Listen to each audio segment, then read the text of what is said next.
This is Jordan Tower with JT News. Make sure you smash that like button, smash that subscribe button, and let's get right into the news. Well, 50 Cent, we talked about this yesterday, but he's actually highlighting it on this one that he did put out the money thing before Soulja Boy. Soulja Boy highlighted it happened in 2016. 50 Cent put it out in 2015, and basically saying, Soulja Boy, sit your ass down because you did not start this one. Soulja Boy likes to quickly say he started everything. He didn't start everything. I'm sorry, my G. He just didn't. Rick Ross comments on Ari Lennox. So Ari Lennox is, I didn't even know she was signed to J. Cole, but she is. So it's a similar situation to Meek Mill and Rick Ross. Meek Mill wants off of MMG, right? He wants off MMG and Warner. He's not happy with his deal. He says he's not getting paid from music. Some of you will say, no, he's talking about the major label. He signed through MMG to Warner, okay?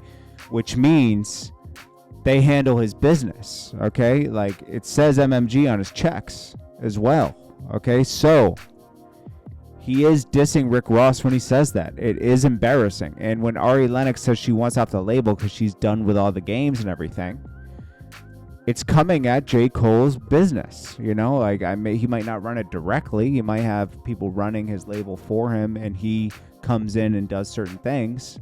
But she's not happy and she's aggravated. And that comes on Dreamville, right? So, and she doesn't really, the reason I probably didn't know is she doesn't like rep Dreamville hard anymore. You know, it's been about 5 years. Same with Meek Mill. It's more about DC, which is, you know, fine. You want to start your own label eventually. Rick Ross touts that Meek Mill's his own boss now and everything, but he doesn't really address that. It is embarrassing. But you know what? He knows he did right. Who would have signed Ari Lennox? Who would have found Ari Lennox if Dreamville didn't sign her? Maybe nobody, right? Maybe sometimes it takes a connection to somebody to bring it to somebody else to get it to somewhere. Meek Mill was hot in Philly for a while before Rick Ross came along. And it took about a year, 6 months to a year for Rick Ross to get Meek Mill hot enough for a label to want to sign him, okay? He started a movement with Wale and Meek Mill. He had some other artists that didn't really make the cut, and that's how it works, you know. And same with J. Cole. People are gonna listen more when J. Cole brings an artist in or Rick Ross brings an artist in versus you coming in off the street and saying, "Yo, I'm hot in my city." You know, that sounds good, but it also takes that person to do research to find out if you really are hot in your city. I mean, just because you have 1 million YouTube views doesn't mean that you're hot in your city all the time, you know.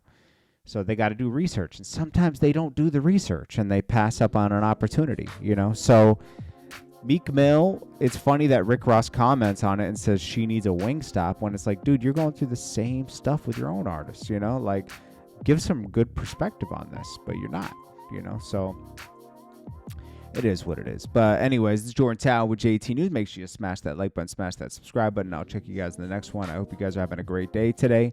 And the news probably will be slow for today. I just have a feeling. But I'll check you guys later. Peace.